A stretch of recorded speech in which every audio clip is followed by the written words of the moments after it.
Oh God. Hello hello guys, কি অবস্থা? কেমন আছি আমরা সবাই?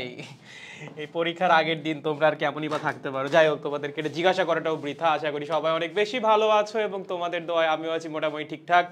সবার আগামীকাল ইংলিশ সেকেন্ড পেপার পরীক্ষা, ফিজিক্স সেকেন্ড পেপার বের হয়ে যাচ্ছিল, দুঃখিত।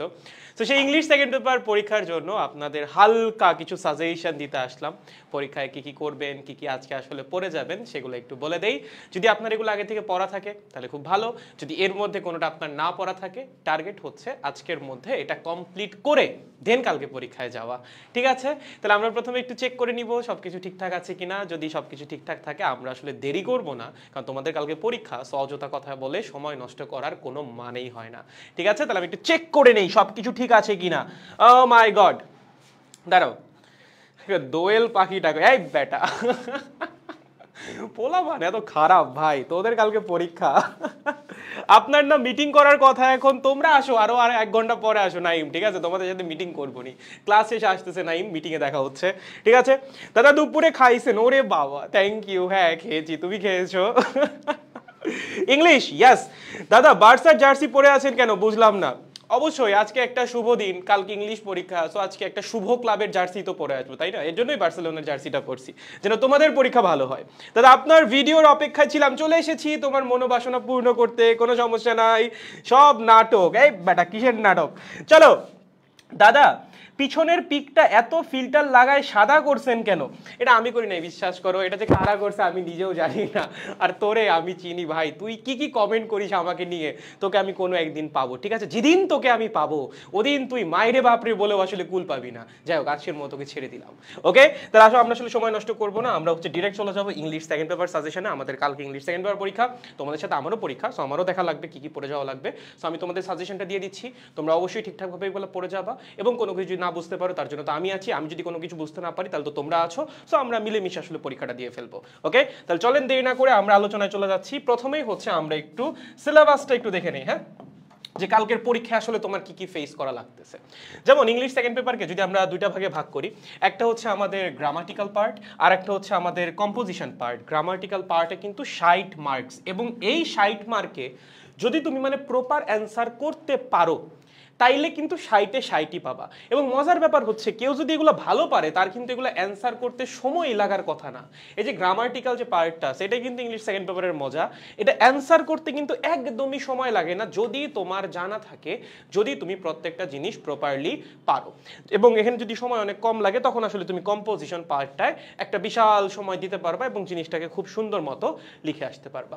সো প্রথম টার্গেট থাকবে হচ্ছে গ্রামাটিক্যাল পার্টে যেই জিনিসগুলো তুমি ভালো পারো সেগুলো খুব দ্রুত কমপ্লিট করে ফেলা। হ্যাঁ, ধরো হচ্ছে তুমি গ্যাপ ফিলিং, যেটা প্রিপোজিশনের, এটা অনেক ভালো পারো। ঠিক আছে? সো একদম ধূপ ধাপ তুমি অ্যান্সার করে ফেললা, এখানে সময় লাগবে না। দেন ধরো তুমি হচ্ছে যেটা কানেক্টরস, ওটা অনেক ভালো পারো, বা মডিফায়ার্স তুমি অনেক ভালো পারো। সেগুলো খুব ফাস্ট ফাস্ট অ্যান্সার করে ফেলতে হবে এবং ওখান থেকে সময় বাঁচাইতে হবে।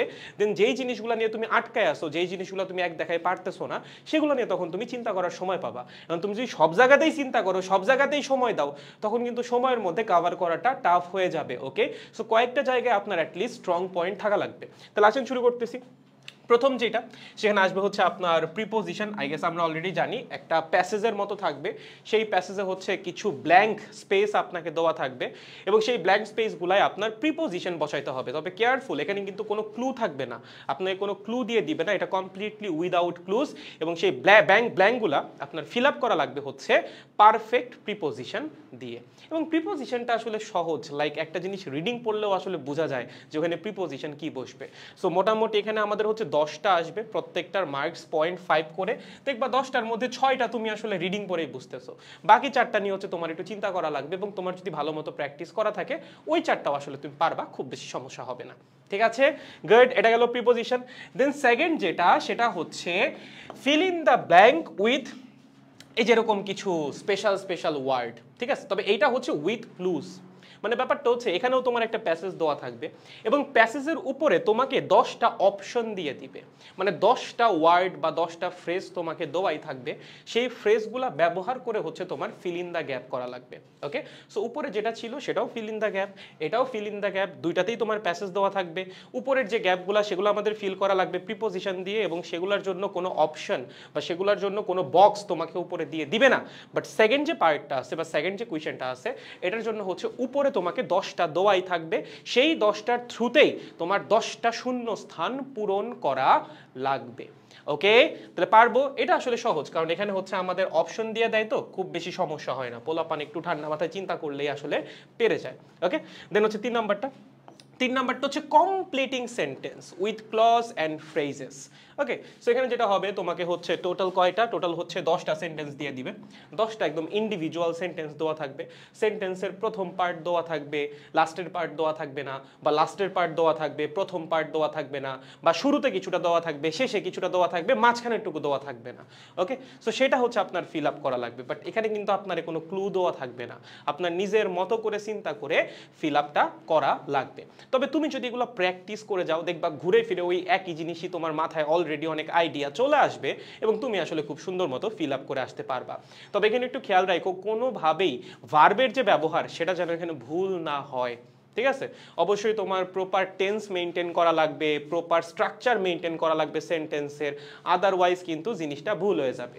ধরো সেন্টেন্সের প্রথম পার্টটা দেওয়া আছে পাস্ট টেন্সে, ঠিক আছে, এবং পরের পার্টটা তোমার ফিল আপ করা লাগবে, তুমি ওটা ফিল আপ করলা প্রেজেন্ট টেন্স দিয়ে, তাইলে তো হইলো না, তাই না? সো অবশ্যই প্রপার স্ট্রাকচার মেনটেন করা লাগবে এবং একই সাথে ভাবার্থটা যেন বজায় থাকে সেটাও আপনার এনশিওর করা লাগবে, তাহলে আর কোনো সমস্যা নাই। সো এখানে আমাদের 10টা ইন্ডিভিজুয়াল সেন্টেন্স দেওয়া থাকবে এবং সেই সেন্টেন্সগুলো শুরুতেও গ্যাপ থাকতে পারে, শেষেও গ্যাপ থাকতে পারে, মাঝেও গ্যাপ থাকতে পারে, আপনার কোনো একটা ফ্রেজের থ্রুতে বা কোনো একটা লাইনের থ্রুতে সেই গ্যাপটাকে পূরণ করা লাগবে। যেমন এখানে হচ্ছে জাস্ট প্রিপোজিশন ছিল, এখানে হচ্ছে যেমন ধরো তোমার যে would rather, had better, then হচ্ছে let alone, as soon as, what does look like, introductory there বা ইট, মানে এই যে এগুলা ছোট্ট ছোট্ট ওয়ার্ড বা ছোট্ট ছোট্ট ফ্রেজ দিয়ে হচ্ছে পূরণ করা লাগতো। আর এখানে হচ্ছে তোমার সেন্টেন্স দেওয়া লাগবে, কিছু কিছু ক্ষেত্রে হচ্ছে ফ্রেজ দেওয়া লাগবে। ওকে, যেমন ধরো উই প্ল্যান্ট ট্রিজ বিকজ, তারপর একটা গ্যাপ দিয়ে দিছে, ঠিক আছে? তারপর ধরো এডুকেশন ইজ ইম্পর্টেন্ট বিকজ, তারপর একটা গ্যাপ দিয়ে দিছে। সো এই জিনিসগুলো হচ্ছে আপনার জানা থাকা লাগবে যে কিভাবে একটা সেন্টেন্স কমপ্লিট করা লাগে। যদি জানা থাকে তখন আশা করি 3 নাম্বার নিয়েও কারো কোনো সমস্যা হওয়ার কথা না। আর 4 নাম্বারটা হচ্ছে সবচেয়ে সহজ আমার কাছে মনে হয়েছে কোয়েশ্চেন দেখে, কারণ 4 নাম্বার হচ্ছে right form of verb. Okay, so এখানে তোমার টোটাল কোয়েশ্চেন থাকবে হচ্ছে 14টা। তোমাকে একটা প্যাসেজ দিয়ে দিবে, সেই প্যাসেজের মধ্যে 14টা ব্ল্যাঙ্ক স্পেস থাকবে, সেখানে হচ্ছে একটা ভার্ব বসবে এবং সেই ভার্বের যেই ভার্বটা ওখানে বসবে ওইটার প্রেজেন্ট ফর্মটা তোমাকে ব্র্যাকেটে লিখে দিবে। ধরো তোমাকে একটা ব্ল্যাঙ্ক স্পেস দিছে একটা প্যাসেজের মধ্যে, তার পাশে লেখা আছে হচ্ছে বি। ওকে, তার মানে কি এখানে আইদার তোমার ইজ বসবে অথবা ওয়াজ বসবে বা হচ্ছে বিও বসতে পারে। তোমার জাস্ট চিন্তা করা লাগবে এখানে কোন ফর্মটা তুমি বসাবা। বা ধরো একটা গ্যাপ দিয়ে দিছে, সাইডে লিখে দিছে হচ্ছে গেট, ঠিক আছে, তার মানে এই স্থানে গেটেরই কোনো একটা টেন্স বসবে আর কি, আইদার গেট বসতে পারে বা গড বসতে পারে, তোমার জাস্ট চিন্তা করা লাগবে। সো ভার্বের কারেক্ট ফর্মটা চুজ করে ওই ভার্বকে ওই ফর্মে নিয়ে গিয়ে বসাই দিলেই কাজ শেষ। বুঝতে পারছেন? খুবই সহজ কিন্তু, হ্যাঁ, এগুলো মোটেও কঠিন না, এটাই আমার কাছে মনে হচ্ছে সবচেয়ে সহজ, right form of verb. So এখানে কোয়েশ্চেন থাকবে টোটাল 14টা, প্রত্যেকটার মার্ক হচ্ছে 0.5 করে, টোটাল মার্ক হচ্ছে 7, ঠিক আছে? ওকে, দেন হচ্ছে ন্যারেটিভ স্টাইল বা ন্যারেশন। ওকে, ন্যারেশনে কি হয়, তোমাকে হচ্ছে ডিরেক্ট স্পিচ দিয়ে দিবে, সেটাকে ইনডিরেক্ট স্পিচে রূপান্তর করা লাগবে, বা ভাইস ভার্সাও কিন্তু হইতে পারে, উল্টাটাও কিন্তু হইতে পারে। তোমার ইনডিরেক্ট স্পিচ দিয়ে দিবে, সেখান থেকে ডিরেক্ট স্পিচও লেখা লাগতে পারে, but most of the cases দেখা যায় ডিরেক্ট থেকে ইনডিরেক্টটা করতে দেয়। মানে ধরো বললো রুমি সেইড দিয়ে হচ্ছে একটা কোটেশন যে ইট ওয়াজ গুড, ঠিক আছে, এখন এটাকে তোমার বানাইতে হবে হচ্ছে ইনডিরেক্ট স্পিচ। ওকে, বা হি হ্যাড মেনশনড দিয়ে হচ্ছে the book was very nice, এটাকে হচ্ছে তোমার ইনডিরেক্ট বানাইতে হবে। ওকে, সেরকম তোমাকে একটা ডিরেক্ট স্পিচ দিয়ে দিবে বা ডিরেক্ট একটা প্যাসেজ দিয়ে দিবে, সেই পুরা প্যাসেজটাকে তোমার বানাইতে হবে হচ্ছে ইনডিরেক্ট স্পিচ, বা তোমাকে ইনডিরেক্ট স্পিচ দিয়ে দিবে একটা প্যাসেজের, সেটাকে বানাইতে হবে হচ্ছে তোমার ডিরেক্ট স্পিচ। এবং এখানে চেষ্টা করবা ক্যাপিটালাইজেশন দেন হচ্ছে পাংচুয়েশন এগুলো ঠিকঠাক ব্যবহার করার জন্য, আদারওয়াইজ কিন্তু মার্কস কাটতে পারে। ওকে, সো আই থিঙ্ক এটা আমাদের ক্লিয়ার। দেন হচ্ছে use of modifier. Use of মডিফায়ারে কি হবে, সেম ভাই তোমাকে একটা প্যাসেজ দিয়ে দিবে, ঠিক আছে, আবারও কি করবে, তোমাকে একটা প্যাসেজ দিয়ে দিবে, প্যাসেজের মধ্যে হচ্ছে বিভিন্ন জায়গায় ব্ল্যাঙ্ক স্পেস থাকবে, ঠিক আছে, এরকম তোমাকে ব্ল্যাঙ্ক দিয়ে দিবে, দিয়ে তোমাকে না সাইডে লিখে দিবে ইউজ আ প্রি মডিফায়ার, ঠিক আছে, বা তোমাকে লিখে দিবে ইউজ আ পোস্ট মডিফায়ার। সো তোমার ওই ব্ল্যাঙ্কে কি বসাইতে হবে সেটা সাইডে লেখাই থাকবে। সো তোমার জাস্ট জানা থাকা লাগবে যে কখন কোনটা লেখা থাকলে কি বসানো লাগে, এতটুকু আইডিয়া থাকলেই আসলে হয়ে গেল। ধরো তোমাকে বলছে যে ইট was a very dash Fox, ঠিক আছে, দিয়া বলতে হচ্ছে একটা প্রি মডিফায়ার ইউজ করো, তার মানে কি it was a very cunning fox বা ক্লেভার ফক্স, ঠিক আছে। তারপরের লাইন লেখা আছে the bird was also dash cunning, ঠিক আছে, দিয়া বলতে হচ্ছে একটা মডিফায়ার বা হচ্ছে কিরকম কিছু একটা ব্যবহার করো, the bird was also very cunning.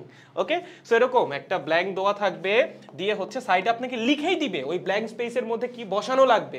Okay, so এরকম কমন কয়েকটা ফরম্যাট আছে, সেগুলো যদি আপনার জানা থাকে তখন আসলে আপনি খুব ইজিলি ওই গ্যাপটা ফিল করে আসতে পারবেন। ক্লিয়ার? তাহলে মনে থাকবে এগুলা, আশা করি এগুলো ঠিকঠাক প্র্যাকটিস করতেছে, এগুলো কিন্তু প্র্যাকটিস করে, এগুলো কঠিন না।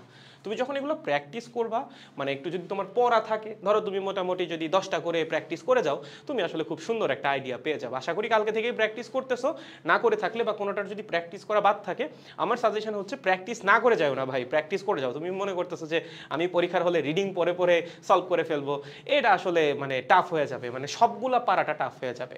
কারণ তোমার ইংলিশ ফার্স্ট পেপারের অনেক বোর্ডে কিন্তু প্রশ্ন কঠিন হয়েছে, অনেকেরই কিন্তু ইংলিশ ফার্স্ট পেপার পরীক্ষাটা একটু খারাপ হয়েছে। সো সেকেন্ড পেপারটা দিয়ে হচ্ছে আমাদের কাভার আপ করা লাগবে। এবং এই যে গ্রামাটিক্যালে যে 60 মার্ক, এখানে কিন্তু 60-এ 60 পাওয়াও পসিবল যদি তোমার প্রিপারেশন ভালো থাকে, কারণ এখানে মার্কস কাটার তো কোনো সুযোগ নাই যদি তুমি সব ঠিকঠাক করো।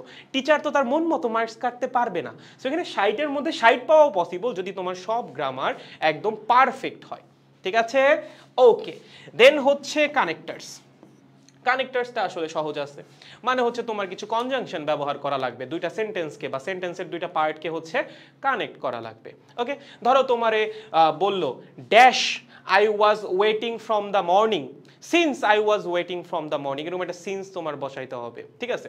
বা তোমাকে বললো the student mentioned dash the class was very good, the student mention that the class was very good. So এরকম তোমার হচ্ছে কানেক্টর বসাইতে হবে, যেটার থ্রুতে তুমি সেন্টেন্সের দুইটা পার্টকে হচ্ছে কানেক্ট করবা। ওকে, সো এটাও আসলে খুব সহজ। তোমার কানেক্টার্স থাকবে হচ্ছে টোটাল 14টা। টোটাল কয়টা? 14টা। ওই সিমিলারলি তোমাকে একটা প্যাসেজ দিয়ে দিবে, প্যাসেজের মধ্যে 14টা ব্ল্যাঙ্ক স্পেস থাকবে। তোমার আসলে সেন্টেন্স পড়ে বোঝা লাগবে এই ব্ল্যাঙ্ক স্পেসটায় আমি কি বসাইলে সবচেয়ে পারফেক্ট হয়, জাস্ট ওই কানেক্টরটাকে তুমি বসাই দিবা। ওকে, তার জন্য অবশ্যই একটু প্র্যাকটিস থাকা লাগবে, প্র্যাকটিস থাকলে তখন তোমার জন্য জিনিসটা অনেক সহজ হয়ে যাবে। ওকে, তারপর আসেন, তারপর হচ্ছে use of synonym and antonym. এখানে যেটা হয়, এখানে হচ্ছে তোমাকে একটা প্যাসেজ দিয়ে দিবে, প্যাসেজটা পড়ে তোমার কনটেক্সট বোঝা লাগবে, এবং সেই প্যাসেজের মধ্যে থেকে তোমাকে কয়েকটা শব্দ চুজ করে দিবে। কতগুলা শব্দ চুজ করে দিবে? টোটাল হচ্ছে তোমাকে 14টা শব্দ চুজ করে দিবে। কতগুলা? 14টা। এবং দিয়া বলবে আইদার এটার সিনোনিম লেখো বা অ্যান্টোনিম লেখো। ওকে, ধরো তোমাকে বললো একটা শব্দ অল, ঠিক আছে, দিয়া সাইডে বলছে হচ্ছে অ্যান্টোনিম লেখো, বলো অলের অ্যান্টোনিম কি হবে? নান, ঠিক আছে। তোমাকে বললো হচ্ছে গুড, দিয়া বললো হচ্ছে যে এইটার অ্যান্টোনিম লেখো, কি হবে? ব্যাড, এরকম আর কি। সো তোমাকে একটা প্যাসেজ দেওয়া থাকবে, ধরো একটা শব্দ তোমার কাছে একদমই আননোন, তুমি বুঝতেছো না এই শব্দটার মানে কি, তখন চেষ্টা করবা প্যাসেজটা পড়ে বোঝানোর জন্য বা প্যাসেজটা পড়ে বোঝার জন্য যে এই শব্দ এই প্যাসেজে কোন কনটেক্সটে ইউজ হয়েছে, এটা কি আসলে একটা পজিটিভ কিছু মিন করতেছে নাকি নেগেটিভ কিছু মিন করতেছে। সো কোনো শব্দ যদি একদম অচেনা হয়, সেক্ষেত্রে প্যাসেজ পড়ে বোঝার চেষ্টা করবা এই শব্দের মানেটা কি হইতে পারে, দেন সেটা যদি একটা সিনোনিম ওয়ার্ড লিখতে বলে তুমি ওই সেম মিনিংয়ের একটা ওয়ার্ড লিখবা, আর যদি অ্যান্টোনিম লিখতে বলে তখন ওইটার অপোজিট মিনিংয়ের একটা ওয়ার্ড লিখবা, তাইলেই কিন্তু কাজ শেষ। ওকে, সো সিনোনিম অ্যান্টোনিম আসলে খুবই স্ট্রেইট ফরওয়ার্ড। একটা প্যাসেজের মধ্যে থেকে 14টা শব্দ তোমাকে চুজ করে দিবে, এবং সেই 14টা শব্দের আপনার আইদার সিনোনিম বা অ্যান্টোনিম লেখা লাগবে, সাইডে আপনাকে ব্র্যাকেটে বলেই দিবে আপনার কোনটা লেখা লাগবে। ওকে, এবং লাস্টে আসে হচ্ছে পাংচুয়েশন। পাংচুয়েশনে যেটা হয়, তোমাকে একটা প্যাসেজ দিয়ে দেয় এবং সেই প্যাসেজের মধ্যে 14টা ভুল থাকে। ওকে, কয়টা ভুল? 14টা ভুল। এখানে 14টা ভুল কিসে কিসে থাকতে পারে? ফুল স্টপে থাকতে পারে, কমায় থাকতে পারে, অ্যাপোস্ট্রফিতে থাকতে পারে, কোটেশনে থাকতে পারে, ক্যাপিটালাইজেশনে থাকতে পারে। সো খুবই থরোলি পড়া লাগবে। হ্যাঁ, টোটাল 14টা মিস্টেক আপনি সেই প্যাসেজটার মধ্যে খুঁজে পাবেন। আপনার জাস্ট প্রপার পাংচুয়েশন ইউজ করা লাগবে এবং প্রপারলি ক্যাপিটালাইজ করা লাগবে। ওকে, এটা পারলেই কিন্তু একদম পুরা 7 মার্ক। ওকে, সো এই হচ্ছে আমাদের পুরা গ্রামাটিক্যাল পার্টটা। সো গ্রামাটিক্যাল পার্ট থেকেই নাম্বারটা আমাদের মেইনলি তোলা লাগবে। এখানে 60-এর মধ্যে অ্যাটলিস্ট তোমার 50 প্লাস উঠাইতেই হবে, কারণ এখানে যদি 50 প্লাস তুমি পেয়ে যাও তখন আসলে এখানে তোমার প্রেশারটা কমে যাবে। এখানে 40-এর মধ্যে থেকে 30 প্লাস আসলে পাওয়া সম্ভব, এবং ফার্স্ট পেপারটাকেও তখন তুমি ব্যাকআপ হিসাবে দিতে পারবা। বা ফার্স্ট পেপারে যে ব্যাকআপটা তোমার দরকার, যেখানে যে ল্যাকিংসটা রয়ে গেছে ফার্স্ট পেপারে, যাদের পরীক্ষার কি খারাপ হয়েছে, যাদের পরীক্ষা ভালো হয়েছে তাদের তো আসলে প্যারা নেই, তারা সেকেন্ড পেপারও ভালোই করবা। বাট যাদের ফার্স্ট পেপারটা একটু খারাপ হয়েছে তাদের তো এখান থেকে কিছুটা ব্যাকআপ দেওয়া লাগবে, তাই না? সো ব্যাকআপের জায়গাটাই হচ্ছে এই গ্রামার। গ্রামারটা ভালো করা লাগবে, কারণ এখানে সময় লাগবে না খুব বেশি, সময় লাগবে কম। কম সময়ের মধ্যে যদি নাম্বারটা তুলে ফেলতে পারো, 50 প্লাস যদি এখান থেকে তুলে ফেলতে পারো, তখন তুমি আসলে অটোমেটিক একটা বুস্ট আপ পেয়ে যাবা। এবং কখনোই একটা প্রবলেম যদি না পারো, ধরো তুমি সিনোনিম অ্যান্টোনিম লিখতেছো, ঠিক আছে, এখানে 14টা সিনোনিম অ্যান্টোনিম আছে, তুমি তার মধ্যে 10টা পারছো, বাট 4টা তুমি কোনোভাবেই পারতেছো না। এখন তুমি কি অনন্তকাল ধরে সেই 4টা নিয়ে পড়ে থাকবা যে না ভাই এই 4টা যদি আমি সলভ করতে না পারি আমি ভাইয়া পাংচুয়েশনে যাবই না? এরকম করলে হবে? এরকম কিন্তু করা যাবে না। যতটুকু পারো ততটুকু আগে লিখবা, ঠিক আছে, যা যা পারো সব আগে লিখবা। ওকে, লেখার পর যা যা গ্যাপ আছে তারপর হচ্ছে সেটাতে যাবা। ওকে, কোনো একটা কিছু না পারলে পরীক্ষার হলে সেটা নিয়ে পড়ে থাকা হচ্ছে চরমতম বোকামি। এতে সময় নষ্ট হবে, তোমার উপর একটা স্ট্রেস তৈরি হবে, এবং পরবর্তী যে কোয়েশ্চেনগুলো যেগুলো তুমি খুব ইজিলি পারতা দেখবা সেগুলো তোমার কাছে কঠিন মনে হচ্ছে। সো প্রথম টার্গেট থাকবে যেগুলো তুমি এক দেখায় পারতেছো, এক টানে পারতেছো, সেগুলো অ্যান্সার করে যাওয়া। যেগুলো পারতেছো না সেগুলো তো আবার পরে ব্যাক করা যাবে। ওকে, গুড। আর আমাদের যে রিটেন পার্টটা আছে বা হচ্ছে কম্পোজিশন পার্টটা আছে, এখানে 3টা জিনিস আসে। একটা হচ্ছে আইদার ফর্মাল লেটার আসে অথবা ইমেইল আসে। যেমন আমি যদি প্রিভিয়াস 2 ইয়ারের কথা বলি, প্রিভিয়াস 2টা বছর হচ্ছে most of the board formal letter আসছে, ইমেইল আসলে খুব বেশি আসতে দেখা যায় নাই। বাট স্টিল যেহেতু এটা সিলেবাসে আছে, আমার সাজেশন হচ্ছে ইমেইলের স্ট্রাকচারটা দেখে যাও। ওকে, ইমেইল না আসলে সমস্যা নেই, তুমি অ্যাটলিস্ট স্ট্রাকচারটা দেখে যাও, ইমেইল কিভাবে লেখা লাগে। তাহলে যদি পরীক্ষায় বাই এনি চান্স চলে আসে তুমি অ্যান্সার করতে পারবা। কারণ এমন কিন্তু না একটা ফর্মাল লেটার আসবে একটা ইমেল আসবে তোমার যে কোনো একটা অ্যান্সার করা লাগবে, না। ফর্মাল লেটার আসলে ফর্মাল লেটারই অ্যান্সার করা লাগবে, একটাই আসবে। ইমেইল আসলে কিন্তু ইমেইলই অ্যান্সার করা লাগবে। এখন ধরো তুমি ফর্মাল লেটার পড়ে গেলা, তুমি ইমেল পড়েই গেলা না, এবং পরীক্ষা আসলে ইমেল, কি করবা ভাই? যদি তোমার স্ট্রাকচারটা জানা থাকে তখন তুমি অ্যাটলিস্ট লিখে আসতে পারবা কিছু। বাট স্ট্রাকচার যদি তোমার জানা না থাকে তাহলে কিন্তু জীবনটা বেদনা। বাংলা সেকেন্ড পেপারে ইমেইল লেখা অলরেডি শিখছো, সো ইংলিশ সেকেন্ড পেপারের জন্য ইমেইল লেখাটা খুব বেশি কঠিন হবে না। জাস্ট একটা বার স্ট্রাকচারটা দেখে যাও, বাই এনি চান্স উপরওয়ালা না করুক যদি পরীক্ষায় চলে আসে তুমি যেন লিখে আসতে পারো। ওকে, সেকেন্ড যেটা সেটা হচ্ছে প্যারাগ্রাফ রাইটিং। ওকে, এটা হচ্ছে একটা ডেসক্রিপটিভ প্যারাগ্রাফ। যেমন আমি যদি গত বছর ঢাকা বোর্ডের কথা বলি, ঢাকা বোর্ড আসছিল হচ্ছে পহেলা বৈশাখ, মানে হচ্ছে তোমাকে একটা টপিক দিয়ে দিবে, সেই টপিকটার ব্যাপারে তোমার ডেসক্রিপশন লেখা লাগবে, এবং প্যারাগ্রাফের স্ট্যান্ডার্ড ওয়ার্ড সংখ্যা হচ্ছে 200 ওয়ার্ড। 200 ওয়ার্ডের মধ্যে লেখার চেষ্টা করবা, এর চেয়ে কম আসলে লেখো না, আবার এর চেয়ে অনেক বেশিও লেখো না। সো 200 থেকে 250-এর মধ্যে রাখার চেষ্টা করো যদি সময় থাকে তাহলে, আর যদি সময় একটু কম থাকে 200-এর মধ্যে রাখলেই আসলে হয়ে যাবে। বাট আবার 150-এর কম লেখা ফেলো না ভাই, তাইলে কিন্তু আবার একটু সমস্যা। এখন কথা হচ্ছে ভাইয়া আমি কি তাহলে বৈশা বৈশা গুনবো আমি কয়টা ওয়ার্ড লিখলাম? অবশ্যই না, তোমার আগে থেকে একটা অ্যাপ্রক্সিমেশন থাকা লাগবে যে তুমি খাতার মধ্যে কতটুকু জায়গা লিখলে কতগুলো ওয়ার্ড কভার হচ্ছে, কারণ পরীক্ষার হলে বসে বসে গুণাটা সম্ভব না। সো 2 পেজ বা 2.5 পেজ হচ্ছে একটা স্ট্যান্ডার্ড নাম্বার 200 থেকে 250 ওয়ার্ডের একটা প্যারাগ্রাফকে কভার করার জন্য। Okay, good. এবং লাস্টে হচ্ছে writing paragraph by comparison and contrast অথবা কজ অ্যান্ড ইফেক্ট, যে কোনো একটা আসবে, ঠিক আছে। আইদার হচ্ছে তোমাকে কম্পেয়ার করতে বলবে, যেমন তোমার বললো ধরো সিটি লাইফ আর ভিলেজ লাইফের মধ্যে কম্পেয়ার করো। সো তখন তোমার আসলে দুইটার প্রোজ অ্যান্ড কনস দেখানো লাগবে, মানে সিটি লাইফের কি কি ভালো দিক আছে কি কি খারাপ দিক আছে, দেন হচ্ছে ভিলেজ লাইফের কি কি ভালো দিক আছে কি কি খারাপ দিক আছে, কম্পেয়ার করা লাগবে দুইটাকে। আবার এমনও হইতে পারে তোমার ধরো কিছু একটা বলো, ধরো ড্রাগ অ্যাডিকশন দিয়া বললো হচ্ছে এটার কজ অ্যান্ড ইফেক্ট লেখো। তার যে ড্রাগ অ্যাডিকশনটা হচ্ছে আমাদের যুব সমাজের মধ্যে, এটার রিজনটা কি এবং এটার আলটিমেট রেজাল্টটা কি, এইটা হচ্ছে তোমার অ্যানালাইসিস করা লাগবে। সো যে কোনো একটা আসবে, দুইটা কিন্তু আসবে না, যে কোনো একটা আসবে এবং সেটাই আপনার অ্যান্সার করা লাগবে, আপনার হাতে কিন্তু কোনো অপশন থাকবে না। সো আপনি যদি মনে করেন না আমি শুধুমাত্র কম্প্যারিজন অ্যান্ড কন্ট্রাস্ট পড়ে যাব, এটা থেকে আসলে তো ভালো, বাট না আসলে যদি এরকম একটা কজ অ্যান্ড ইফেক্ট থেকে চলে আসে তখন কিন্তু বিপদে পড়ে যাবা। এজন্যই কথা হচ্ছে তুমি স্ট্রাকচার শিখে যাও ভাই, তোমার প্যারাগ্রাফ মুখস্থ করা লাগবে না, যা যা তোমার সিলেবাসে আছে প্রত্যেকটা স্টাইলের একটা করে প্যারাগ্রাফ তুমি দেখে যাও, স্ট্রাকচারটা দেখে যাও, যেন তোমার যদি কমন নাও পড়ে, তুমি যেগুলো পড়ে গেছো তার বাইরে থেকেও যেন যদি আসে তুমি যেন লিখে আসতে পারো কিছু। এখন ধরো আসছে হচ্ছে সিটি লাইফ আর ভিলেজ লাইফের মধ্যে কম্পেয়ার করো, তুমি কি করছো, তুমি হচ্ছে ডেসক্রিপটিভ প্যারাগ্রাফের মতো লেখা শুরু করছো, তাইলে কি হবে? হবে না। এখানে কিন্তু স্ট্রাকচারের উপর মার্ক আছে, সো তোমার অবশ্যই প্রপার স্ট্রাকচার মেইনটেইন করা লাগবে। ক্লিয়ার? ওকে, তাহলে আমরা মোটামুটি সিলেবাসটা বুঝে গেছি, কালকের পরীক্ষায় আমাদের কি কি ফেস করা লাগতেছে। এখন প্রথম পার্টে তো আসলে সাজেশন দেওয়ার মতো কিছু নাই, আমি হচ্ছে কম্পোজিশন পার্টে তোমাদের একটু সাজেশন দিয়ে দিই, কি কি ফর্মাল লেটার তোমরা পড়বা, দেন হচ্ছে কি কি ইমেল তোমরা পড়বা, এবং এই প্যারাগ্রাফগুলো হচ্ছে কোনটা কোনটা তোমাদের দেখে যাওয়া উচিত। ওকে, তাহলে আসেন প্রথমে হচ্ছে আমরা ফর্মাল লেটার দিয়ে শুরু করি। ঠিক আছে, ফর্মাল লেটার আশা করতেছি এর মধ্যে কোনো একটা চলে আসা উচিত। প্রথম যেটা, সেটা হচ্ছে কোভিড প্রিভেনশন ফ্যাসিলিটিস, এইটা নিয়ে তোমার একটা অ্যাপ্লিকেশন বা ফর্মাল লেটার লেখা লাগবে। দেন হচ্ছে ডিবেটিং ক্লাবের জন্য তোমার একটা ফর্মাল লেটার লেখা লাগতে পারে, এটা হচ্ছে তোমার ধরো কি বলে রেজিস্টার অফিসে লেখা লাগতে পারে, তোমার হচ্ছে প্রিন্সিপালের কাছে লেখা লাগতে পারে, বা ক্লাব মডারেটরের কাছে লেখা লাগতে পারে, বিভিন্ন মানুষের কাছে হইতে পারে, বাট আলটিমেটলি ওই একই জিনিসই ঘুরে ফিরে। ঠিক আছে, দেন হচ্ছে মাল্টিমিডিয়া ফ্যাসিলিটিসের জন্য একটা অ্যাপ্লিকেশন, দেন হচ্ছে স্টাডি ট্যুরের জন্য অ্যাপ্লিকেশন, দেন হচ্ছে ল্যাঙ্গুয়েজ ক্লাবের জন্য অ্যাপ্লিকেশন, দেন হচ্ছে কম্পিউটার ল্যাবের জন্য অ্যাপ্লিকেশন, দেন হচ্ছে রিলিফ ফর এফেক্টেড পিপল, মানে হচ্ছে ফ্লাড এফেক্টেড পিপলের জন্য নর্মালি রিলিফটা নেওয়া হয়, সো এটা একটা খুবই ইম্পর্টেন্ট অ্যাপ্লিকেশন। দেন হচ্ছে seat in the college hostel, এটাও কিন্তু খুব ইম্পর্টেন্ট। ঠিক আছে, seat in the college hostel, ধরো তুমি মাত্র কলেজে গেছো, কলেজ হোস্টেল সিট পাচ্ছ না, তার জন্য একটা অ্যাপ্লিকেশন তোমার লেখা লাগতেছে। এটা হচ্ছে ধরো তোমার হোস্টেলের যে ম্যানেজার থাকে তার বরাবর লেখা লাগতে পারে, বা হোস্টেল যেই টিচারের আন্ডারে থাকে তার বরাবর লেখা লাগতে পারে, বা প্রিন্সিপালের বরাবর লেখা লাগতে পারে। ওকে, জাস্ট মাথায় রাখবা হচ্ছে মানে ভিতরের সব কিছু সেইমই, তুমি কার বরাবর লিখতেছো ওইটা হচ্ছে জাস্ট চেঞ্জ হবে, এতটুকুই, আর কিছু না। দেন হচ্ছে ফর সাম এক্সট্রা ক্লাস, এটা আই গেস তোমরা কেউই চাও না এই অ্যাপ্লিকেশন যদি পরীক্ষায় আসে এবং তোমরা যদি এটা লেখো, এটা হবে একটা চরমতম মিথ্যা। কেউ কোনোদিন মন থেকে চাইছো যে ভাই আমি একটা এক্সট্রা ক্লাস করতে চাই? আমার তো মনে হয় না। এবং লাস্টে হচ্ছে কলেজ ক্যান্টিন।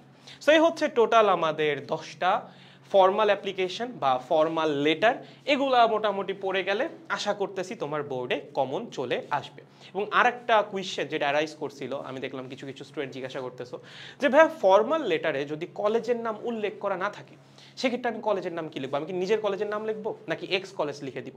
লিখলেই হয়েছে। ঠিক আছে, যদি কলেজের নাম উল্লেখ করা না থাকে তুমি চাইলে নিজের কলেজের নাম লিখতে পারো, অথবা তুমি এক্স কলেজ লিখলেও কোনো সমস্যা। ওকে, তাহলে আমাদের ফর্মাল লেটার বা অ্যাপ্লিকেশন কোনটা কোনটা পড়ে যাওয়া লাগবে বুঝে গেছি। এখান থেকে আমরা কি কি শিখবো? স্ট্রাকচার দেখবো, এবং এখানে যে 10টা অ্যাপ্লিকেশন দিছি এগুলো একবার হলেও রিডিং পড়ে যাব, আইডিয়া থাকা লাগবে এগুলো আসলে তোমার কি কি লেখা লাগবে, বুলেট পয়েন্টগুলো মাথায় রাখবা। A to Z মুখস্থ করা আসলে একটু টাফ, যদি না তোমার আগে থেকে ভালো মতো পড়া থাকে। আগে থেকে ভালো মতো পড়া থাকলে that's a different case, but আগে থেকে ভালো মতো পড়া না থাকলে আজকে এই 10টা মুখস্থ করা তোমার জন্য খুব চ্যালেঞ্জিং হয়ে যাবে। সো চেষ্টা করবা স্ট্রাকচারটা শিখে ফেলার জন্য, এবং কোনটার আসলে তুমি বুলেট পয়েন্ট কি কি ইউজ করবা সেগুলো মাথায় রেখে যাবা, তাইলেই পরীক্ষার হলে লিখে আসতে পারবা। ওকে, গুড। এবার ইমেল, তোমরা ম্যাক্সিমাম স্টুডেন্ট ইমেলটা আসলে বাদ দিছো, বাট আমার কথা হচ্ছে কয়েকটা ইমেল আসলে দেখে যাও, কারণ যদি ইমেল চলে আসে তখন তো কিছুই করার নাই। তুমি কি শুধুমাত্র অ্যাপ্লিকেশন পড়ে গেলে তখন হবে? আসছে ইমেল, তুমি কি অ্যাপ্লিকেশন লিখে দিয়ে আসবা? না। সো যদি ইমেল চলে আসে তার জন্য ব্যাকআপ প্ল্যান হিসাবে আমাদের ইমেইলের স্ট্রাকচারটা অবশ্যই দেখে যাওয়া লাগবে। আর এখানে আমি মোটামুটি 10টার মতো ইমেল দিয়ে দিছি, তুমি 2টা বা 3টা অ্যাট লিস্ট দেখে যাও, আর আগে পড়া থাকলে তো খুবই ভালো। ওকে, আর চাইলে সবগুলো একবার রিডিং পড়ে যাইতে পারো যদি তোমার কাছে সময় থাকে।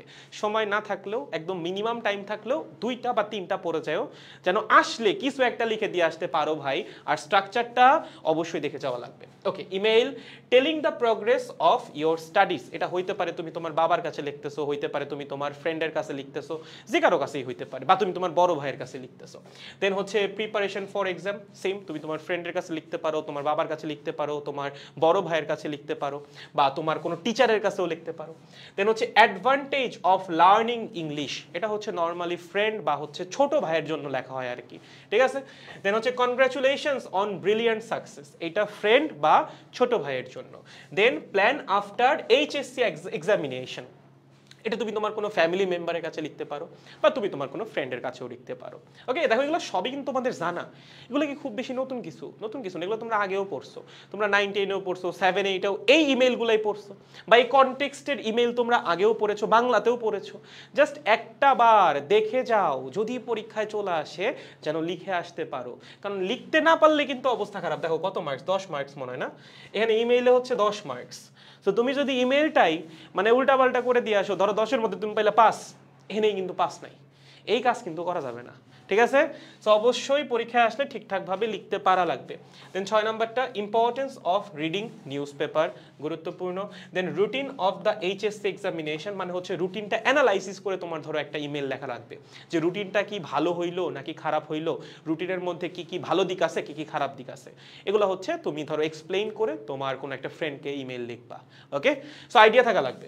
দেন হচ্ছে asking admission procedure for overseas student, মানে এইটা হচ্ছে নর্মালি আমরা কোনো এজেন্সিকে লিখি, বা হচ্ছে ধরো বাইরের যে গ্র্যাজুয়েশন কোঅর্ডিনেটর থাকে যাদেরকে গ্র্যাডকো বলে তাদের কাছে লেখা হয়। লাইক তুমি ধরো বাইরে গ্র্যাজুয়েশনের জন্য যাবা বা বাইরে হচ্ছে তুমি অ্যাপ্লাই করবা, সো প্রথম প্রসেসটাই হচ্ছে তুমি গ্র্যাডকোকে একটা মেইল করবা যে আমি আসলে অ্যাপ্লিকেশন প্রসিডিউরটা সম্পর্কে জানতে চাই। এটা কিন্তু কিছুটা নতুন, তোমরা কিন্তু এর সাথে পরিচিত না, ওকে? সো এটা অবশ্যই পড়ে যাও বা একবার দেখে যাও এখানে আসলে করা লাগে কি, ওকে? দেন 9 নাম্বারটা condolence message to your friends, এটা বিভিন্ন কারণে হইতে পারে। ধরো তোমার ফ্রেন্ড তার একটা অ্যাক্সিডেন্ট হয়েছে, ঠিক আছে, তার জন্য, বা সে পরীক্ষায় ফেল করছে তার জন্য হইতে পারে, অথবা ধরো তার কোনো ফ্যামিলি মেম্বার বা কোনো রিলেটিভ মারা গেছেন তার জন্যও হইতে পারে, ওকে? সো একটা ইন জেনারেল কন্ডোলেন্স ইমেল কীরকম হয় সেটা একটু আইডিয়া থাকা লাগবে। এখন ধরো একটা কন্ডোলেন্স ইমেলের তুমি শুরুতে লিখলা hope you are very happy and fine, তাইলে তো আসলে হইল না, তাই না? তুমি মুখস্থ করেছো যে হ্যাঁ ইমেইলের প্রথম লাইনটা হবে হচ্ছে hope this email find you well and happy. একটা কন্ডোলেন্স ইমেইলের শুরুতে যদি তুমি এই লাইন লিখে দাও তাহলে কি হইল না। সো একটা ইন জেনারেল কন্ডোলেন্স মেসেজ বা কন্ডোলেন্স ইমেইল কীরকম হয়, তার প্রথম লাইনটা কীরকম হওয়া লাগে, যে আমি আমার হার্ট ফেইল্ড একটা অনুভূতি নিয়ে হচ্ছে তোমাকে ইমেইলটা করতেছি, এরকম একটা লাইন তোমার লেখা লাগবে শুরুতে। কারণ শুরুতে তো এরকম কিছু লেখা যাবে না যে তুমি অনেক ভালো আছো আমি জানি, আমি অনেক ভালো আছি, এগুলো লেখা যাবে না কন্ডোলেন্স ইমেইলে, ওকে? দেন লাস্টেরটা advising not to waste time সাফারিং ফেসবুক, ওকে?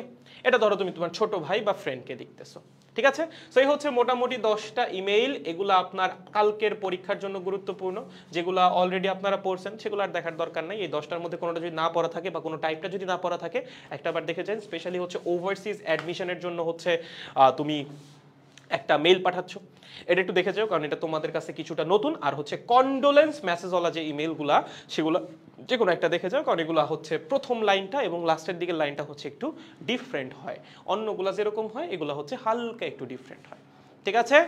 গুড। এবার আসো প্যারাগ্রাফ। সো আমরা প্রথমে আসবো হচ্ছে ডেসক্রিপটিভ প্যারাগ্রাফগুলা, ঠিক আছে?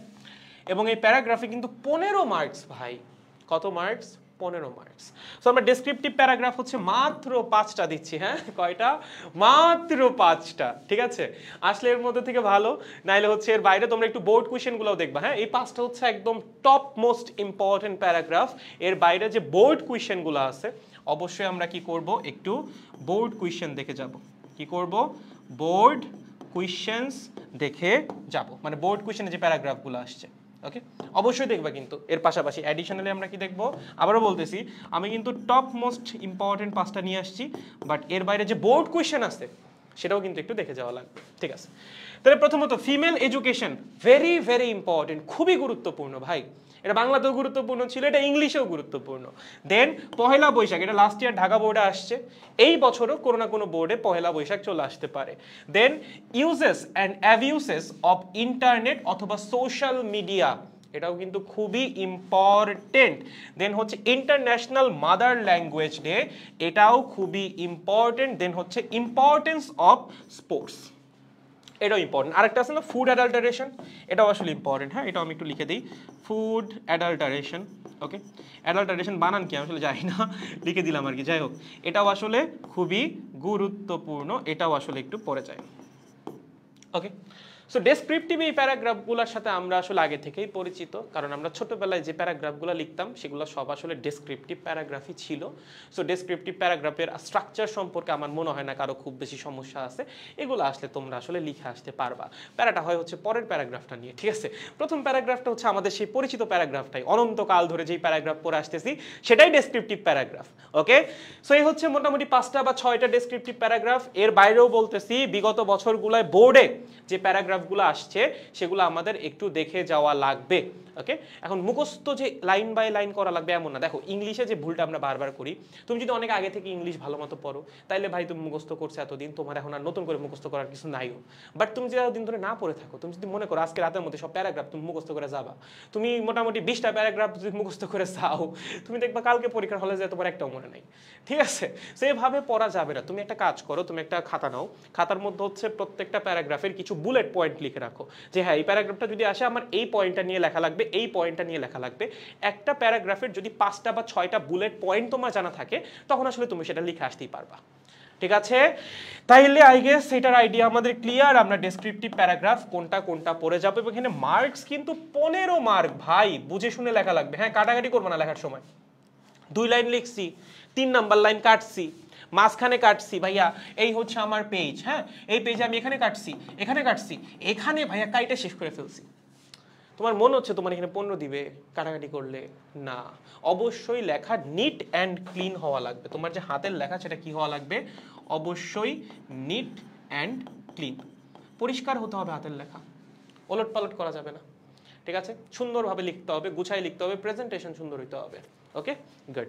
এবার আসো সেকেন্ড টাইপের প্যারাগ্রাফ। সেকেন্ড টাইপের প্যারাগ্রাফে যে কোনো একটা আসবে। ও সরি, লিস্টিং এন্ড প্যারাগ্রাফ আরো কয়েকটা আছে। ইস, মাত্র 5টা দিয়েছিলাম না, এর জন্যই তো বলি, মানে মনের মধ্যে একটা ভয় অলরেডি কাজ করা শুরু হয়েছিল যে মাত্র 5টা দিলাম, এই 5টার মধ্যে থেকেই কমন পড়বে। না, আরো 5টা আছে, আমি তো ভুলেই গেছি।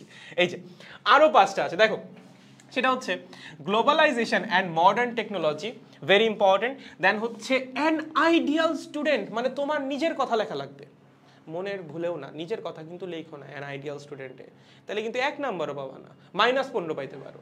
ঠিক আছে, সো অ্যান আইডিয়াল স্টুডেন্ট যদি আসে, এটা আগে থেকেই একটু মাথায় রাখবে। একটা আইডিয়াল স্টুডেন্টের বৈশিষ্ট্য কি কি হইতে পারে বলো তো? তোমার যা যা বৈশিষ্ট্য আছে ঠিক তার উল্টাটা, জাস্ট তোমার এগেইনস্টে যা যা বৈশিষ্ট্য হওয়া সম্ভব সেগুলাই লিখবা, সেটাই একটা আইডিয়াল স্টুডেন্টের বৈশিষ্ট্য। তাইলেই মোটামুটি এখানে 15-র মধ্যে 13-14 তুমি পেয়ে যাবা। ওকে, দেন আসো নেক্সট। দেন হচ্ছে জেন্ডার ডিসক্রিমিনেশন, এটা আই গেস তোমরা ভালো পারবা। দেন হচ্ছে স্মার্ট বাংলাদেশ, এটা হচ্ছে চিটাগং বোর্ডে লাস্ট ইয়ার আসছে। এবং লাস্টে হচ্ছে জুলাই রেভলিউশন। ঠিক আছে, জুলাই রেভলিউশনটা ইম্পর্টেন্ট বর্তমান প্রেক্ষাপটের সাথে। সো এই হচ্ছে মোটামুটি আমাদের ডেসক্রিপটিভ প্যারাগ্রাফগুলা, এবং এগুলা আসলে কিন্তু আপনার পারতে হবে। যারা এগুলা পড়ছেন খুব ভালো, যারা এগুলা পড়েন নাই, যেটা যেটা বাদ আছে অবশ্যই একবার হলো দেখে যাবা। কেমনে দেখবা? আমি যেমনি করে বলছি, একটা প্যারাগ্রাফের নাম লিখবা, তার পাশে তার বুলেট পয়েন্টগুলো লিখবা। ঠিক আছে, 4টা বা 5টা বুলেট পয়েন্ট লিখবা, এবং সেগুলোই তুমি মাথায় রাখবা যে হ্যাঁ এই প্যারাগ্রাফটা যদি আসে আমার এই পয়েন্ট নিয়ে লেখা লাগবে পরীক্ষার হলে। Okay good. নেক্সট এখন হচ্ছে comparison and contrast. Okay, so ওইটা গেল হচ্ছে আমাদের প্রথম টাইপের প্যারাগ্রাফ। ওখানে একটাই প্যারাগ্রাফ আসবে, সেটাই তোমার লেখা লাগবে। আর এই যে সেকেন্ড যে প্যারাগ্রাফটা, মানে লাস্টের যে প্যারাগ্রাফটা, সেখানেও একটা প্যারাগ্রাফ আসবে, বাট সেখানকার প্যারাগ্রাফ আবার 2 রকম হইতে পারে। আইদার তোমাকে একটা লিস্টিং অ্যান্ড কম্প্যারিজন দিবে, মানে একটা কম্পেয়ার অ্যান্ড কন্ট্রাস্ট দিবে, সরি, মানে হচ্ছে তোমাকে একটা সিনারিও দিবে যেখানে হচ্ছে তোমার 2টা জিনিসের মধ্যে কম্পেয়ার করা লাগবে, অথবা হচ্ছে কজ অ্যান্ড ইফেক্ট, যে কোনো একটা আসবে। কিন্তু আইদার তোমাকে কম্পেয়ার করতে বলবে, অথবা হচ্ছে কজ অ্যান্ড ইফেক্ট প্যারাগ্রাফ দিবে, যেটা আসবে তোমার সেটাই লেখা লাগবে। সো আমরা কম্প্যারিজন প্যারাগ্রাফের জন্য কয়েকটা দিয়ে দিচ্ছি, এবং কজ অ্যান্ড ইফেক্টের জন্য কয়েকটা দিয়ে দিচ্ছি, এগুলো একটু পড়ে যাবা। সবচেয়ে বড় কথা হচ্ছে এগুলার ক্ষেত্রে সবচেয়ে বেশি যেটা ইম্পর্টেন্ট সেটা হচ্ছে স্ট্রাকচার, তুমি কিভাবে লিখতেছো, এটা খুবই খুবই গুরুত্বপূর্ণ। এখন যদি তুমি র্যান্ডম স্ট্রাকচারে লিখে দিয়ে আসো ডেসক্রিপটিভ প্যারাগ্রাফের মতো, কিছুই কিন্তু হবে না। হ্যাঁ, কিছুই কিন্তু হবে না, স্ট্রাকচার অনেক ইম্পর্টেন্ট। ওকে, কিসের জন্য? কম্প্যারিজন অ্যান্ড কন্ট্রাস্ট প্যারাগ্রাফের জন্য, অথবা হচ্ছে আরেকটা যেটা আছে কজ অ্যান্ড ইফেক্ট প্যারাগ্রাফের জন্য, কিভাবে লেখা লাগে, ফ্লোটা কিভাবে মেইনটেইন করব, this is very very important. Okay, তাহলে আসেন কম্প্যারিজন এন্ড কন্ট্রাস্টে আমরা কি কি পড়ব? প্রথমত আমরা পড়ব city life and rural life, এটা ঢাকা বোর্ডে লাস্ট ইয়ার আসছে, এন্ড এটা খুবই গুরুত্বপূর্ণ। দেন হচ্ছে junk food and healthy food, important, এটাও খুব ইম্পর্টেন্ট আর কি। ঠিক আছে, এটা কোথাও আসছে? চিটাগং বোর্ডে আসছে লাস্ট ইয়ার। দেন হচ্ছে technical education and general education, এটাও আসলে ইম্পর্টেন্ট। দেন হচ্ছে অফলাইন অ্যান্ড অনলাইন ক্লাস, বলো তো কোনটা নিয়ে লিখবা? অবশ্যই কিছু বলবো না, থাক, ইম্পর্টেন্ট। ঠিক আছে, এটা তোমাদের জন্য খুব ইম্পর্টেন্ট। দেন হচ্ছে folk music and modern music, important. Then হচ্ছে virtual life and real life, এইটা তো ভাই খুবই ইম্পর্টেন্ট। ঠিক আছে, এই হচ্ছে 6টা, এখানে হচ্ছে আর নাই, ওকে, সো আমাদের কম্প্যারিজন অ্যান্ড কন্ট্রাস্ট প্যারাগ্রাফ এই 6টা মোটামুটি পড়া থাকা লাগবে। এই 6টা পড়লে তুমি আসলে অনেক সুন্দর একটা আইডিয়া পেয়ে যাবা যে কিভাবে এই টাইপের প্যারাগ্রাফ লেখা লাগে, এবং এই 6টার মধ্যে যদি চলে আসে তাহলে তো আসলে লটারি লাগবেই বেটি। তুমি আসলে সরি লটারি লাগবেই বেটা, বেটি বললে তোমরা আবার রাগ করে ফেলতে পারো। ঠিক আছে, সো এগুলোর মধ্যে যদি চলে আসে তাহলে খেলে দিয়েন পরীক্ষায়, যেটাই আসুক না কেন একদম ধুমায় লিখে দিয়ে আসবেন। তবে স্ট্রাকচার মেনটেন করে, প্রেজেন্টেশন সুন্দর করে, খাতাটাকে নিট অ্যান্ড ক্লিন রেখে। ওকে, গুড। এবার লাস্টেরটা, সেটা হচ্ছে কজ অ্যান্ড ইফেক্ট প্যারাগ্রাফ। ঠিক আছে, আমাদের হচ্ছে কজ অ্যান্ড ইফেক্ট এক্সপ্লেইন করা লাগবে, যে কারণটা কি। যেমন ধরো প্রথম যেটা আছে সেটা হচ্ছে প্রাইস হাইক, এই যে দ্রব্য মূল্যের ঊর্ধ্বগতি, এটা কিন্তু খুবই গুরুত্বপূর্ণ। হ্যাঁ, রিসেন্ট সিনারিওতে খুবই গুরুত্বপূর্ণ যে দ্রব্য মূল্যের ঊর্ধ্বগতির কারণ কি এবং সেটার ইফেক্ট কি কি, মানে আমাদের এই সোসাইটিতে সেটার ইফেক্ট কোথায় কোথায় পড়তেছে, ইম্পর্টেন্ট। নেক্সট, ড্রাগ অ্যাডিকশন, যেটা আমি বললাম যে এটার রিজনটা কি এবং এটার হচ্ছে ইফেক্টটা কি আমাদের সোসাইটিতে। দেন হচ্ছে এনভায়রনমেন্ট পলিউশন অথবা এয়ার পলিউশন, খুবই গুরুত্বপূর্ণ। দেন হচ্ছে climate change and global warming, খুবই ইম্পর্টেন্ট। দেন হচ্ছে রোড অ্যাক্সিডেন্ট, ভাই এটা যা ইম্পর্টেন্ট রে, এটা যুগ যুগ ধরে ইম্পর্টেন্ট। ঠিক আছে, সো এই হচ্ছে আমাদের 5টা ইফেক্ট। আরও আছে, আর আছে হচ্ছে deforestation and indiscriminate cutting of trees. ঠিক আছে, এই যে আমরা গাছ টাছ কাটি, ঠিক আছে, এই গাছ কাটি কেন, বা যারা গাছ কাটে কেন গাছ কাটে, এবং আলটিমেটলি এটার রেজাল্টটা কি হচ্ছে। এই যে গ্লোবাল ওয়ার্মিং হচ্ছে সেটার পিছনে একটা বড় কারণ হচ্ছে আমরা গাছ কেটে ফেলতেছি, জঙ্গল নাই করে দিচ্ছি। ওকে, সেগুলো সুন্দরভাবে লিখে দিয়ে আসা লাগবে। দেন হচ্ছে যে ফুড অ্যাডাল্টারেশন, এটার কথাই বলতেছিলাম, এটা ডেসক্রিপটিভের চেয়ে মনে হয় এখানে কজ অ্যান্ড ইফেক্টের মধ্যে বেশি ইম্পর্টেন্ট। দেন হচ্ছে প্রিম্যাচিওর ম্যারিজ, এটার পিছনে কারণগুলো, এই যে বাংলাদেশের যে গ্রামাঞ্চলের দিকে এখনো সমাজ ব্যবস্থা যেখানে হচ্ছে প্রিম্যাচিওর ম্যারিজকে এখনো অ্যালাউ করা হয় বা তারা সেটাকেই প্রেফার করে, এবং আলটিমেটলি এটার রেজাল্টটা কি সেটা সম্পর্কে আপনার লেখা লাগবে। তোমরা যারা বিয়েটা করতে চাও এখনই, যাই হোক নিজেদের ব্যাপারে লিখে দিয়েছো, এটা আসলে তোমরা লিখবা যে আমরা এটার পক্ষে, আমরা তো চাই ভাই প্রিম্যাচিওর ম্যারিজ হোক, তাই না? তোমাদের আর কি বলবো। যাই হোক, তারপর the causes and effects of failure in English, এটা তো ভালো পারার কথা তোমাদের, তাই না? এবং লাস্টেরটা হচ্ছে dengue fever, this is also important. এই হচ্ছে 10টা কজ অ্যান্ড ইফেক্ট প্যারাগ্রাফ। আসলে এর মধ্যে থেকে চলে আসবে বলে আশা করতেছি। আর ওখানে আসা হচ্ছে আমাদের কয়টা, 6টা কম্প্যারিজন অ্যান্ড কন্ট্রাস্ট প্যারাগ্রাফ। এখানে টোটাল 16টা প্যারাগ্রাফ আছে। এই 16টার মধ্যে থেকে একটা আপনার লাস্ট প্যারাগ্রাফ হিসাবে কালকে হোপফুলি পরীক্ষায় আসবে। ওকে, সো এই হচ্ছে আমাদের complete English second paper suggestion. এগুলো অবশ্যই আপনি একটু পড়ে যান, অনেকগুলো আপনার ইতিমধ্যেই পড়া থাকা উচিত, কারণ এই প্রত্যেকটা জিনিস কমন, এটা আপনারাও জানেন। সো যেগুলো আপনার পড়া নাই এই সাজেশনের মধ্যে আমি একটু পর স্লাইডটা দিয়ে দিব, সেগুলো অবশ্যই কালকে পরীক্ষা যাওয়ার আগে একবার হলেও চোখ বুলাই যাবা, মুখস্থ করো না করো একবার চোখ বুলাই যাও, তাতে তোমার কোনো ক্ষতি হবে না। ঠিক আছে, দেখেন বুঝেছেন কিনা? ও মাই গড গাইস, কমপ্লিট। হ্যাঁ, সিনোনিম অ্যান্টোনিম প্রবলেম ভাই, এখন সিনোনিম অ্যান্টোনিম নিয়ে আমি কি করতে পারি? আপনি বিয়ে করেন, এটা প্রিম্যাচিওর ম্যারেজ হবে কিনা? আমি বিয়ে করলে এটা প্রিম্যাচিওর ম্যারেজ হবে? ভাই রে ভাই, আমার বাচ্চা যদি এখন বিয়ে করে তাইলে সেটা প্রিম্যাচিওর ম্যারেজ হইতে পারে, আমি এখন বিয়ে করলে তো এটা ওভার ম্যাচিওর ম্যারেজ হবে ভাই, প্রিম্যাচিওর কেন হবে? কি অবস্থা তোমাদের প্রশ্ন দেখলে, তোমরা এগুলো কি প্রশ্ন করো ভাই। যাই হোক, cause and effects of failure in বার্সা, এটা আসবে শিওর। তোমাকে নিয়ে যাবো একদম নু ক্যাম্পে, তোমাকে নু ক্যাম্পে বসে পরীক্ষাটা দেওয়াবো, ঠিক আছে? তাইলেই তুমি ঠিক হবা। শেক্স প্রমিত peer, okay thank you.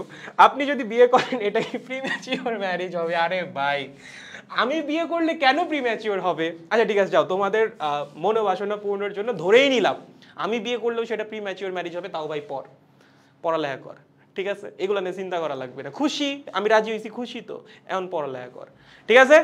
Okay guys, তাহলে আমরা হচ্ছে আজকের মতো এই পর্যন্তই রাখি, কারণ কালকে তোমাদের পরীক্ষা। আজকে হচ্ছে আর সময়টা নষ্ট না করি, এখানে যা যা সাজেশন দেওয়া আছে এগুলো অবশ্যই তুমি দেখে যাবা এবং অবশ্যই ঠিকঠাকভাবে পড়ে যাবা, এবং কালকের পরীক্ষাটা সবার অনেক সুন্দর হোক। আজকের রাতটা নষ্ট করো না, আজকের রাত শুধু শুধু ফেসবুকে এসে স্ক্রল করো না, টেনশন তাতে কমবে না, টেনশন বরং আরও বাড়বে। সো ইটস বেটার যা যা প্রিপারেশন নেওয়ার সুন্দর মতো নিয়ে ফেলো, রাতে সুন্দর একটা ঘুম দাও, সকালের জন্য যদি কোনো পড়া জমায় রাখো, যেটা তোমার উচিত না, সকালের জন্য তুমি কিছুটা রিভিশন জমায় রাখতে পারো, সেক্ষেত্রে যদি জমিয়ে রাখো সকালবেলায় তাড়াতাড়ি ঘুম থেকে উঠে রিভিশনটা দিয়ে তাড়াতাড়ি পরীক্ষার এক্সাম হলে হলে চলে যাবা এবং হচ্ছে সুন্দর মতো ঠান্ডা মাথায় পরীক্ষাটা দিবা। প্রথম যে গ্রামাটিক্যাল পার্টটা আছে সেটা যদি তুমি ভালো মতো পারো তাহলে সেখানে সময় খুব বেশি লাগা উচিত না। এবং আরেকটা কথা, কোনো কোয়েশ্চেন না পারলে সেটা নিয়ে অনেকক্ষণ পড়ে থাকা যাবে না। যেগুলো আগে আগে পারো সেগুলো একটানা অ্যান্সার করে ফেলবা, দেন হচ্ছে বাকিগুলা। তো আজকের মতো এই পর্যন্তই, দেখা হচ্ছে আবার পরবর্তী সাজেশন ক্লাসে এবং কালকের পরীক্ষার পরে। সবাইকে বেস্ট অফ লাক, পড়তে থাকেন ভালো মতো, শুভকামনা, টাটা।